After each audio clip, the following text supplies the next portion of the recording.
datant du 109. Le président de la République entend accélérer sa modernisation, préoccupation exprimée lors du dernier Conseil des ministres. Alors que reste-t-il de la structure qui tire le journal officiel? Le coup d'œil de la rédaction dans cette édition. Et puis cette image qui fait débat, des tas de sardinelles pourries sur le rivage à Hambourg. Le produit est en souffrance en cette période de grande abondance. La surpêche, un péché mignon dans plusieurs localités du pays, alors que dans d'autres, l'on a du mal à voir la queue du poisson.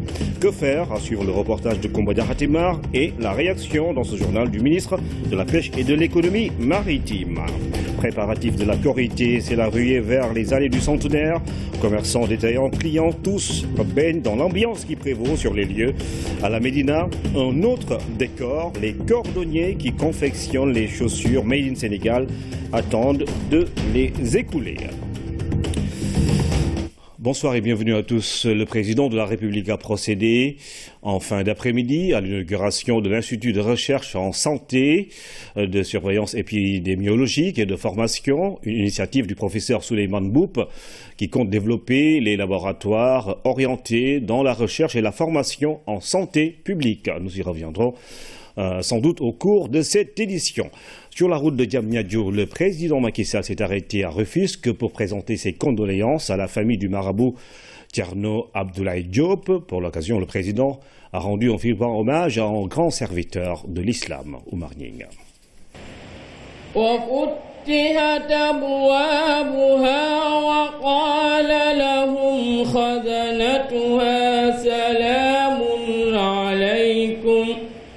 L'arrivée du président Macky Sall ici à Gendel est en rapport avec ses relations avec le religieux qui vient de nous quitter. Thierno Abdoulaye Diop, grand érudit établi dans ce quartier de Rufisque, était très lié au président Macky Sall. En présentant ses condoléances, le chef de l'État l'a rappelé devant l'assistance. Au défunt marabout, le président Macky Sall a rendu un vibrant hommage. C'est l'islam qui a perdu un de ses grands serviteurs, dit le président de la République, que l'illustre disparu considéré comme son fils. Au nom de la famille, Thierno Mamadou Lamine Diop a transmis au chef de l'État ses vifs remerciements pour ce déplacement. Avant cette circonstance douloureuse, son assistance n'a jamais fait défaut, témoigne le fils du marabout. Il en vaut pour preuve son évacuation à l'étranger à la charge du président de la République. D'où l'expression d'une infinie reconnaissance de la famille éplorée qui a prié pour le président de la République. Avant les témoignages et prises de parole à la mémoire du marabout, le président de la République a transmis ses condoléances aux veuves. Il s'est ensuite recueilli au mausolée de l'illustre disparu.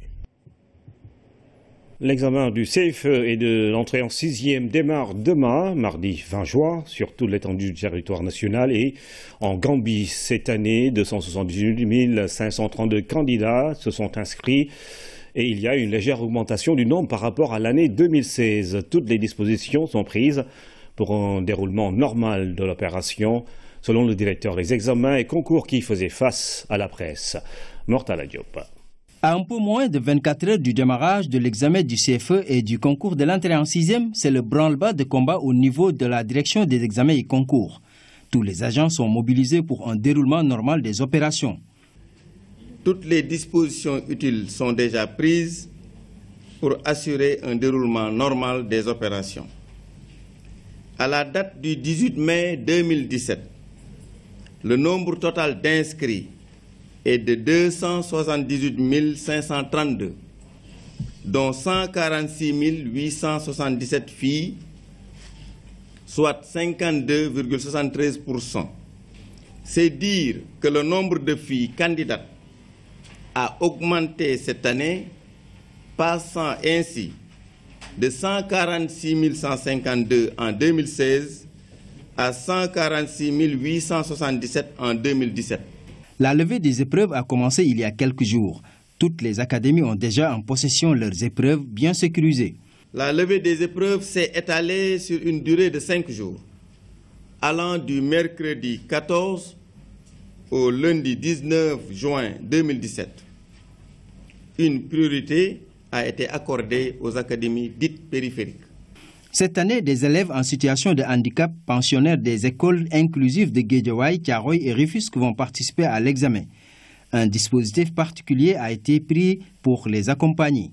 Nous l'avons fait en synergie avec les inspecteurs d'académie concernés à travers des correspondances pour que ces enfants-là tiennent compte de leur handicap le jour de l'examen, en choisissant pour eux des salles spéciales, en prenant soin de les accompagner correctement, mais également en respectant le tiers-temps qui leur sera accordé en plus du temps qui est accordé à un enfant normal. L'examen du CFE et du concours de l'entrée en 6e nécessite des moyens financiers et humains colossaux. Mais le ministère de l'Éducation nationale n'a pas lésiné sur les moyens pour une parfaite organisation de l'opération. Ainsi, 9 285 salles de classe seront mobilisées pour un total de 1683 centres sur toute l'étendue du territoire. Session ordinaire unique à l'Assemblée nationale. Cet après-midi, les députés ont adopté 3 projets de loi soumis à leur approbation. Ces projets de loi, outre certains emplois judiciaires, visent à la création, l'organisation et le fonctionnement des tribunaux de commerce et chambres commerciales d'appel. Explication dans ce reportage d'Amadou Aramtiam. Le garde des Sceaux, ministre de la Justice, en face des 55 députés présents pour éclairer sur la quintessence des projets de loi qu'il a conduits lui-même devant le Parlement. Le ministre, pour décliner les grandes lignes du projet portant sur le statut du magistrat, a d'abord rappelé que ce statut est issu de la loi organique numéro 2017-10 du 17 janvier 2017 qui visait d'une part à revaloriser certains emplois et d'autre part à créer de nouveaux. La création des tribunaux de commerce et des chambres commerciales d'appel qui, selon Sidiki Kaba, répond à une nécessité de développement économique, doit prendre en compte dans le statut de magistrat les emplois créés dans les nouvelles juridictions commerciales et que ces fonctions soient arrimées à des niveaux de grade comparables à ceux de leurs homologues des tribunaux de droit commun. Quant au projet de loi numéro 12-2017 modifiant les articles 5, 6, 7, 9 et 13 de la loi numéro 2014-26 du 3 novembre 2014 fixant l'organisation judiciaire, le ministre qui a été interpellé sur la formation et sur le maintien des chambres africaines extraordinaires a d'emblée précisé que les tribunaux de commerce sont institués et leur personnel nommé pour rapprocher davantage la justice des populations. Sur la formation, il a précisé que 10 milliards CFA seront dégagés en ce sens. Sur la situation des chambres africaines extraordinaires, le garde des Sceaux affirme que dans 11 jours précisément, il n'y aura plus de tribunal africain extraordinaire au Sénégal. Dernier projet soumis au Parlement, le projet de loi numéro 13-2017 portant organisation et fonctionnement des tribunaux de commerce et des chambres commerciales. Par rapport aux interpellations des députés, le ministre qui a apporté des éclairages sur l'article 36 qui prône la déchéance du juge consulaire s'est aussi longuement appesanti sur les litiges fonciers au Sénégal et les solutions que le président de la République a instituées en changeant les baux en titres fonciers. Un engagement fort du chef de l'État pour soulager certes les populations, mais aussi pour éradiquer un phénomène qui continue de plonger des familles entières dans le désarroi. Les 3 projets de loi ont été votés à l'unanimité. Focus ce soir sur l'imprimerie nationale qui se trouve à Rufisque.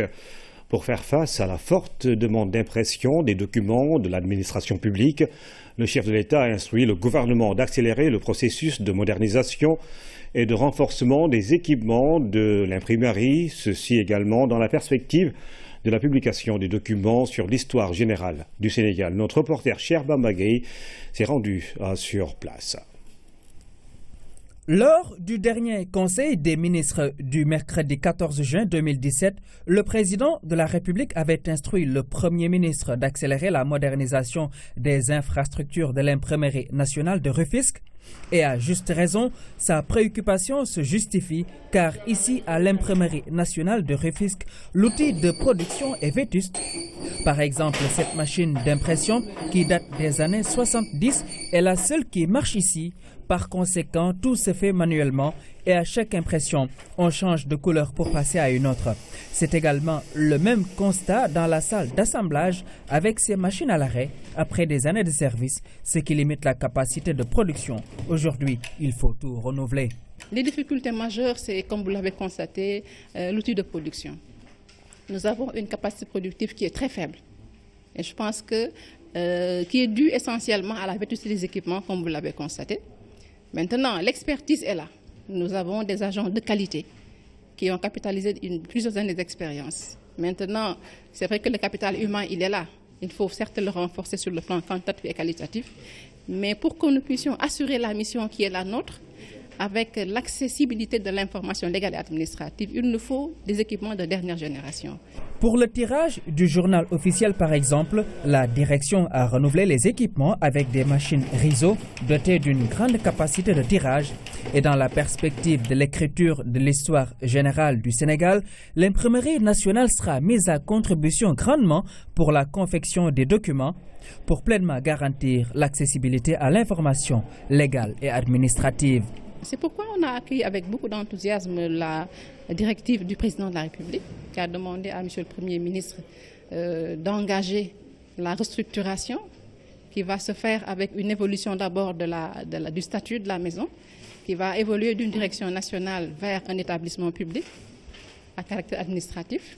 Maintenant, s'en suivra tout un dispositif de gestion avec un conseil d'administration, avec des manuels de procédure, avec un contrat d'objectifs pour lequel nous allons nous engager, Inch'Allah, à une atteinte des objectifs que nous nous serions nous-mêmes fixés à partir des directives du gouvernement du Sénégal. La modernisation de l'imprimerie nationale souhaitée par les autorités a toujours été le vœu de la direction. Si elle se réalise, elle va créer de la valeur ajoutée dans la production. S'en suivra bien sûr un renforcement des capacités pour que l'investissement soit sécurisé d'abord par un bon usage, mais également par une maintenance régulière. Ainsi donc, l'imprimerie nationale de Rufisque a des défis majeurs à relever, mais avec le renforcement de ses équipements et la modernisation de son administration, elle sera en grande mesure de jouer sa partition dans la vulgarisation de l'information publique avec toute la qualité qui s'y est. Retour sur l'inauguration de l'Institut de recherche en santé de surveillance épidémiologique, inauguration par le président de la République. L'initiative est du professeur Souleymane Mboup qui compte développer des laboratoires orientés dans la recherche et la formation en santé publique. Nous reviendrons en détail sur cette inauguration avec nos reporters qui étaient sur place. Le financement de la navigation sur le fleuve Sénégal et la sauvegarde du massif du Fouta Djallon, tels sont entre autres les défis qui attendent la nouvelle équipe dirigeante de l'OMVS. L'organisation de la mise en valeur du fleuve Sénégal, le nouveau haut-commissaire, le Malien Ahmed Djane Semega et son équipe ont été installés ce matin par le président du Conseil des ministres de l'OMVS, le ministre guinéen de l'énergie et de l'hydraulique, Cheikh Talibi Silla. Ils ont 4 ans pour faire leur preuve. Mamadou Sabambo. Le Haut Commissariat de l'OMVS change de patron. Cabinet Komara cède le fauteuil au Malien Ahmed Djane Semega, porté à la tête de l'organisation par la conférence des chefs d'État tenue le 17 mai dernier à Conakry. Le Haut Commissaire sortant, son second et le secrétaire général s'en vont après de bons et loyaux services. Nous sommes heureux d'annoncer dans ce cadre d'ailleurs que la Banque mondiale, il y a 3 semaines, vient de mettre en disposition 100 millions de dollars pour financer la ligne entre Manantali et le Sénégal. Fort heureusement, la crédibilité de notre organisation aidant, des solutions sont en train de se mettre progressivement en place afin qu'à terme, notre bassin exploite de manière exhaustive son potentiel agricole, ses infrastructures de communication fluviale et routière et son immense potentiel hydroénergétique. L'équipe entrante arrive à un moment crucial de la trajectoire de l'OMVS. un moment où tout est urgent. Il nous faut aujourd'hui travailler à renforcer l'image et la crédibilité de notre organisation. Et cela en tenant fermement pour calendrier la feuille de route que les chefs d'État ont tracée dans leurs discours respectifs à Conakry, parmi lesquels je citerai celle qui me semble être aujourd'hui la priorité des priorités, qui, à mon sens, donnera à notre organisation sa crédibilité et toute sa crédibilité, le programme de la navigation. La conférence des chefs d'État a misé sur une équipe très au fait des dossiers de l'OMVS. Semega, son adjoint Abdel Veta de la Mauritanie et le secrétaire général le malien Mamadou Diaby sont des produits de l'organisation.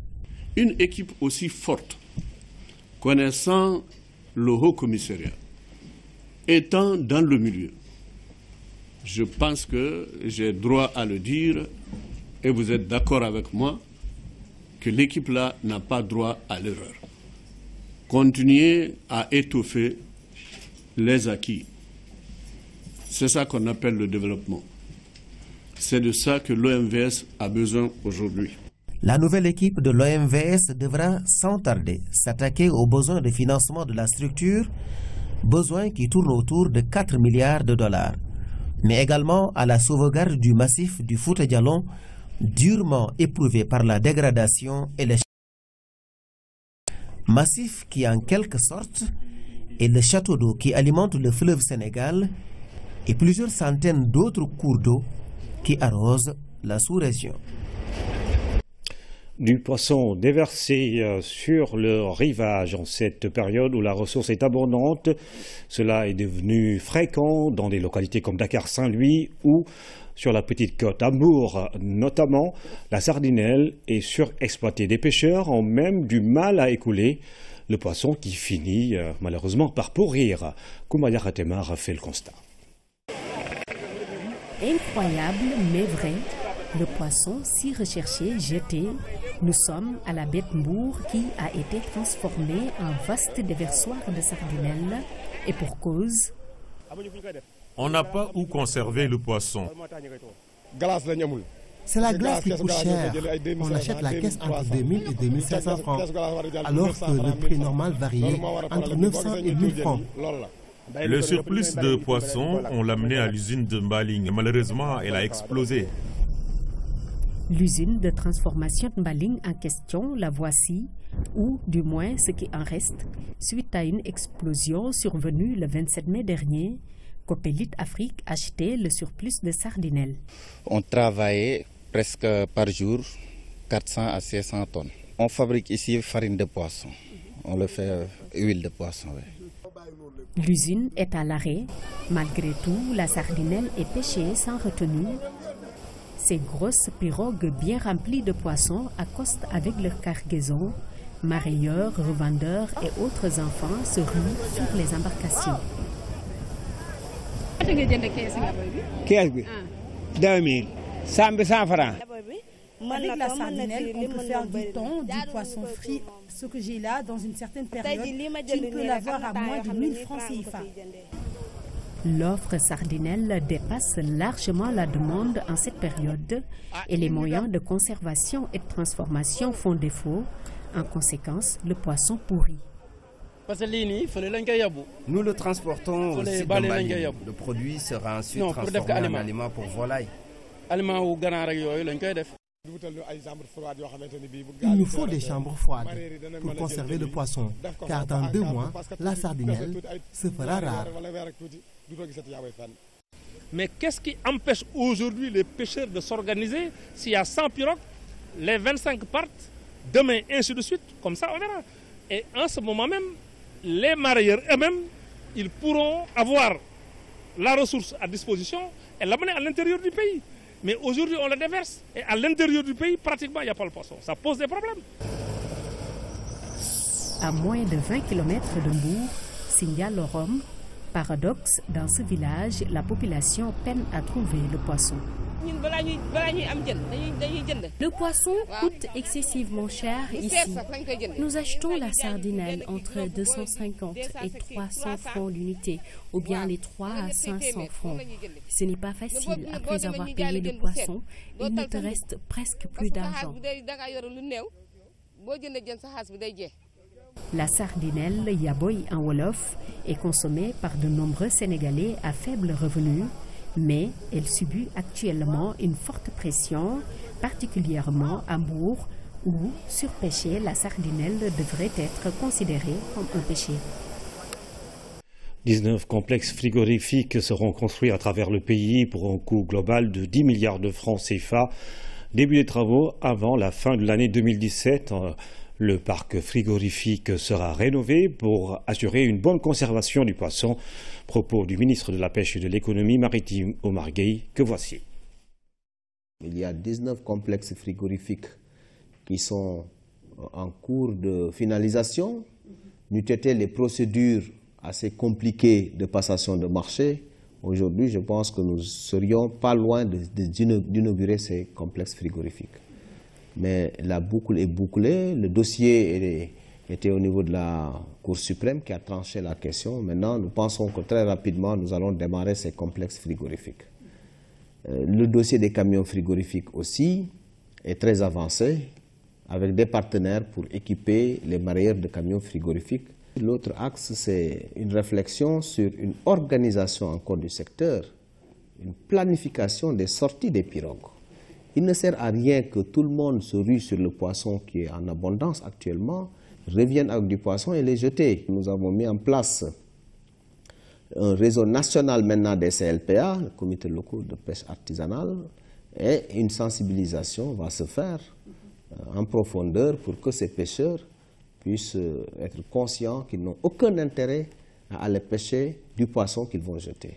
Le président de la République, son Excellence M. Macky Sall, a réglé le problème de l'équipement des pêcheurs, avec une subvention de 20 milliards qui est mise à la disposition des pêcheurs pour le remplacement des moteurs. Chaque fois qu'un pêcheur achète un moteur, il reçoit 1 million. Le président a réglé la subvention sur l'essence. L'État supporte 7 milliards par an. Il reste la chaîne de valeur extrêmement importante, la chaîne de froid. Les camions frigorifiques, les complexes frigorifiques. À partir de ce moment, le poisson, même en abondance, ne sera plus jeté parce que pourra être acheminé vers les zones qui en ont besoin et qui sont assez lointaines des côtes et plages. Il est parti, mais il est encore dans les esprits. Ousmane Sembène, le cinéaste très respecté sur le continent africain, surtout au Burkina Faso. Dans ce pays, une chambre d'hôtel porte son nom et une de ses photos reste presque sacrée. La rédaction lui rend encore hommage à travers ce reportage de Oumindour. C'était en plein FESPACO en 2015. Nous sommes présentement devant le centre de conférence Sembène Ousmane de l'hôtel Azalaï ex-Indépendance. C'est dans cet endroit que se retrouvaient pour chaque édition du FESPACO Sembène Ousmane et ses pairs du cinéma africain.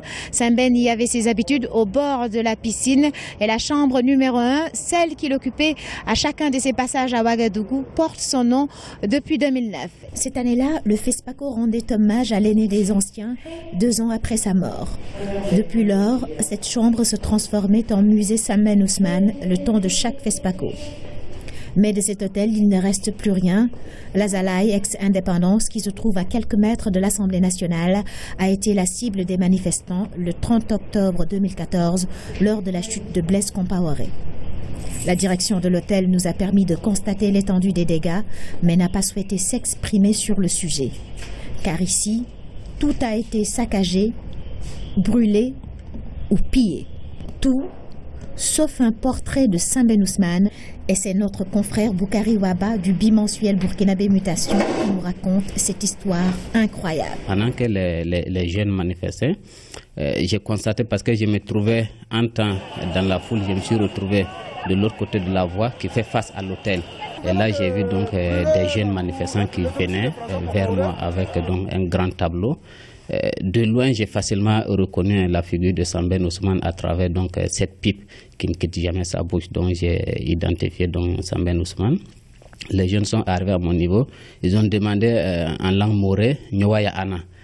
Ça veut dire, celui-là c'est qui? J'ai répondu, c'est Samben Ousmane. Certains ont demandé encore, il y a Anla Samben Ousmane. J'ai répondu, c'est un cinéaste. J'ai ajouté, c'est un Sénégalais. Et là, ils ont réagi, ils ont dit, ah, il y a Nin Songo, pour dire que c'est une bonne personne. Et ils se sont dirigés en même temps, parce qu'on était non loin de la direction générale des douanes. Donc c'est là que les jeunes sont allés remettre la photo à un agent qui s'est présenté à eux, qui était aussi enthousiaste, en tout cas pressé de pouvoir prendre le tableau et donc de sauvegarder donc, le tableau. Donc l'agent a pris le tableau et les jeunes ont ajouté qu'il faut en prendre soin.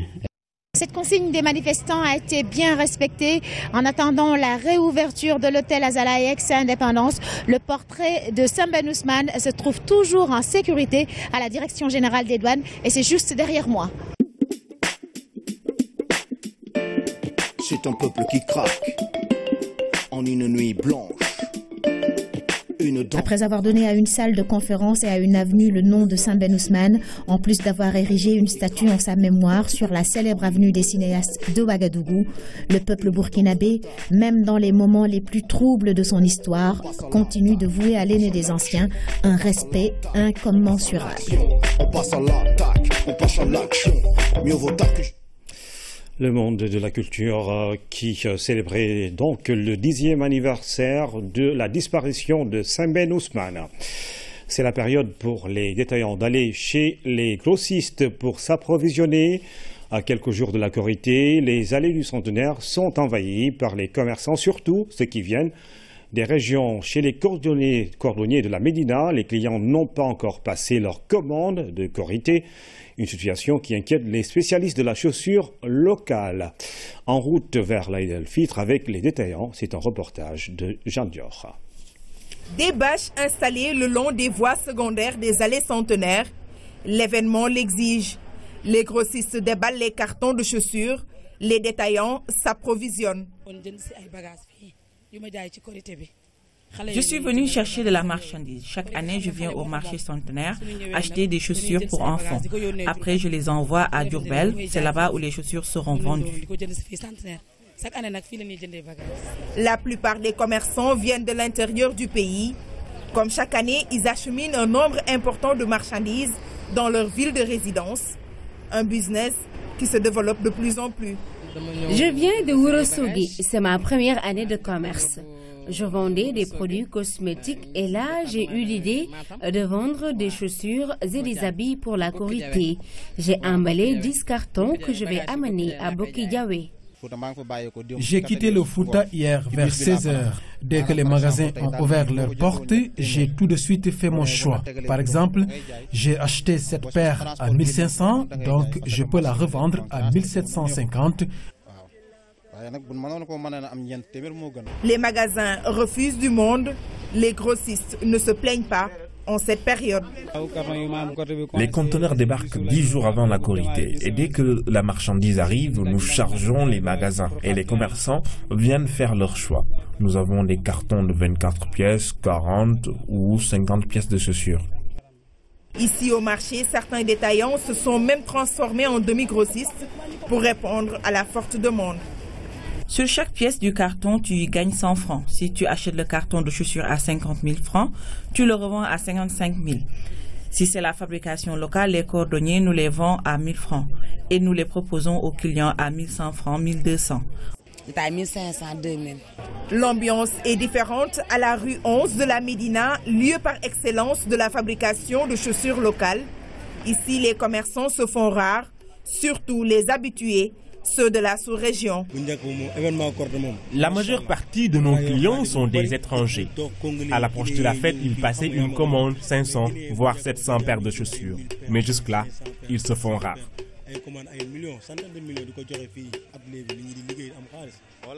Vous l'avez vous-même constaté, la rue est calme. D'habitude, à l'approche des fêtes, la rue 11 est bondée de monde. Les Guinéens, les Maliens, ils étaient tous là à accélérer leurs commandes pour rentrer avec leurs marchandises.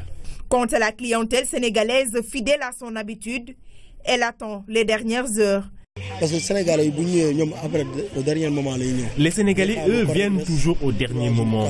Ils attendent toujours la veille, mais nous avons espoir, vu qu'il reste encore une semaine avant la Korité. À quelques jours de la Korité, ce sont les détaillants qui font le marché pour approvisionner leurs magasins ou étals. Passage obligé des commerçants, le marché de la capitale reste le choix des vendeurs qui s'empressent de rentrer pour écouler la marchandise. Ensemble pour un Sénégal sans mariage d'enfants, c'est le slogan de la nouvelle campagne de World Vision. L'objectif de l'ONG chrétienne est de contribuer à la campagne nationale du gouvernement contre les mariages précoces. Il s'agit également d'inciter les parlementaires à valider l'âge du mariage de la jeune fille de 16 à 18 ans et impliquer les communautés religieuses dans cette lutte. Ramilou Diop. Au Sénégal, presque une fille sur 3 est mariée avant son 18e anniversaire, ce qui fait un taux de 33%. La région la plus touchée est Kolda, suivie de Tambacounda, Matam et Louga. World Vision a lancé la campagne Ensemble pour un Sénégal sans mariage d'enfants pour lutter contre ce phénomène. Nous avons une moyenne nationale en termes de mariage d'enfants qui tourne autour de 33%, le taux de prévalence national. Mais ce taux de prévalence cache des disparités énormes. Dans certaines régions, nous sommes à plus de 50% de filles qui ont été mariées avant l'âge de 18 ans. Aujourd'hui, l'engagement se voit chez tous les acteurs qui sont conscients des conséquences néfastes sur la santé, l'éducation et la société. Le message que nous lançons, c'est aidez-nous, aidons-nous tous, participons tous à faire comprendre à nos populations que c'est contre nature que de marier un enfant avant l'âge requis. Venus nombreux, ces enfants ont demandé à être protégés contre le mariage précoce qui résulte souvent de la pauvreté. Les acteurs proposent que l'âge minimum pour le mariage des filles soit porté à 18 ans. World Vision, avec ses partenaires, cherchera durant l'année à venir à rendre visible les mouvements avec, pour et par les enfants, pour le changement d'attitude, pour sensibiliser et mener des actions courageuses et efficaces pour mettre fin au mariage des enfants. La campagne Ensemble pour un Sénégal sans mariage d'enfants va durer 5 ans. Plusieurs outils seront utilisés pour convaincre certaines communautés, promouvoir l'éducation des filles, leur assurer un environnement sécurisé et renforcer les mécanismes de protection, entre autres. Et puis dans le cadre de l'élimination de la transmission mère-enfant du VIH, le directeur exécutif de l'ONU-SIDA a visité l'hôpital principal de Dakar. Cette structure de santé a acquis une forte expérience dans ce domaine. Le plan d'élimination de la transmission mère-enfant a été lancé en 2012 par le Conseil national de lutte contre le sida. De nombreux efforts ont été consentis en Afrique pour éliminer le VIH. Awanyaï. La visite du directeur exécutif de l'ONU-SIDA entre dans le cadre de partage des expériences dans le domaine de la prévention de la transmission mère-enfant du VIH. Le Sénégal a toujours enregistré de bons résultats dans la lutte contre le sida. Il a aujourd'hui une vision, un rêve, matérialisé par un plan stratégique 2016-2020 qui s'inscrit dans le plan Sénégal émergent, plan beaucoup plus élargi, conçu, élaboré par les plus hautes autorités de ce pays, en l'occurrence le président de la République, qui prend en compte dans son axe numéro 2 le capital humain et social. Ce plan prend en compte, par souci de cohérence, le Programme national de développement sanitaire, PNDS 2009-2018, qui ambitionne d'améliorer les performances et les offres de services au profit de la population. Le suivi du plan d'élimination de la transmission mère-enfant du VIH a permis d'identifier et de partager des bonnes pratiques. Oui, l'élimination de la transmission mère-enfant du VIH est bien possible. L'hôpital principal de Dakar est en voie de le démontrer. En organisant cette rencontre de partage d'une expérience réussie dans ce domaine, en vous offrant la possibilité de discuter directement avec des acteurs de terrain, nous voulons apporter notre contribution à votre vision d'un monde sans sida. La lutte contre la transmission mère-enfant du VIH a été déroulée sur la période de 2000 à 2014. Ainsi, en 14 ans, l'élimination de la transmission de la mère à l'enfant est une réalité. L'innovation, la créativité.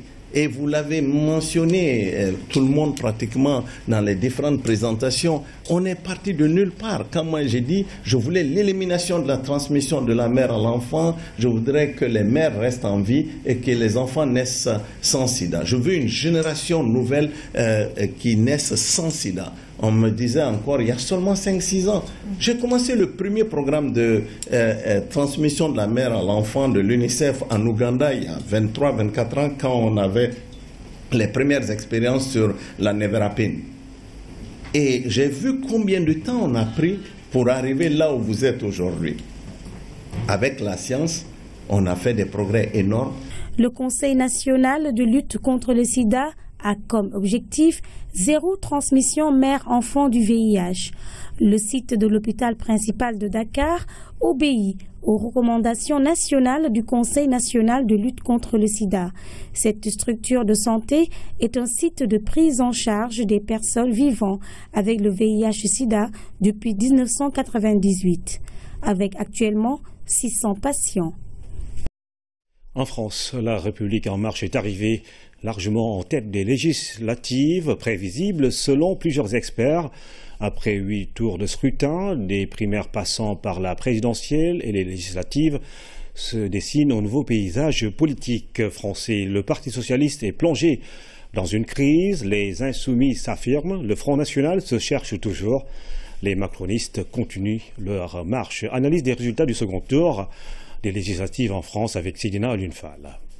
Les marcheurs ont remporté la course au second tour des élections législatives en France.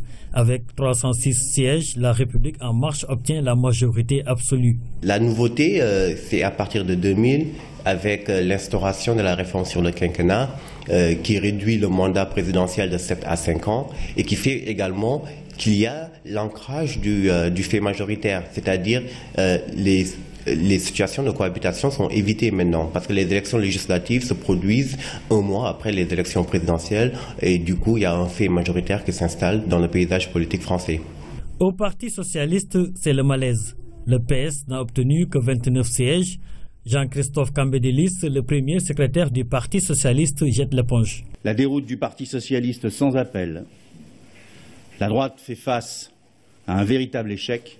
Avec ses 8 députés, le Front national n'a pu réaliser son rêve d'avoir un groupe parlementaire. Pour Marine Le Pen, le mode de scrutin a été un obstacle. Il est désormais vital pour notre démocratie d'instaurer la proportionnelle aux élections législatives et aux autres élections. Le système qui est en vigueur, c'est le système de la majorité uninominale à 2 tours. Donc il n'y a pas de proportionnel. Et pourquoi il n'y a pas de proportionnel? Quand on interroge l'histoire politique française, à partir des lois de 1875, la Troisième République, la Quatrième République, il n'y avait que de la proportionnelle. Et du coup, les assemblées parlementaires étaient ingouvernables parce qu'il n'y avait pas de majorité qui faisait en sorte que le gouvernement pouvait appliquer sa politique.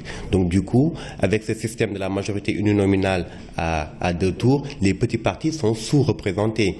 Le PS n'est pas un petit parti, évidemment, mais il y a une recomposition politique en France qui fait que les partis classiques, les partis traditionnels de gouvernement sont balayés dans ce scrutin législatif. Les insoumis, eux, semblent avoir tiré leur épingle du jeu. Jean-Luc Mélenchon va siéger à l'Assemblée nationale. Il s'est même permis d'avoir un groupe parlementaire. J'en forme le nouveau pouvoir que pas un mètre du terrain du droit social ne lui sera cédé sans lutte. La publication des résultats du second tour des législatives marque la fin d'une séquence de la vie politique française.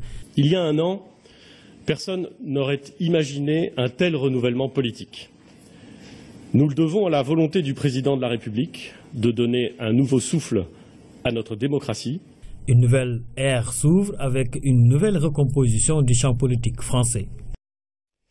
Toujours dans l'actualité internationale, nous parlons de ce qui se passe au Mali suite à l'attaque d'un hôtel, la crise entre le Qatar et ses voisins, le Brexit en Angleterre et en France. Il y a eu plus de peur que de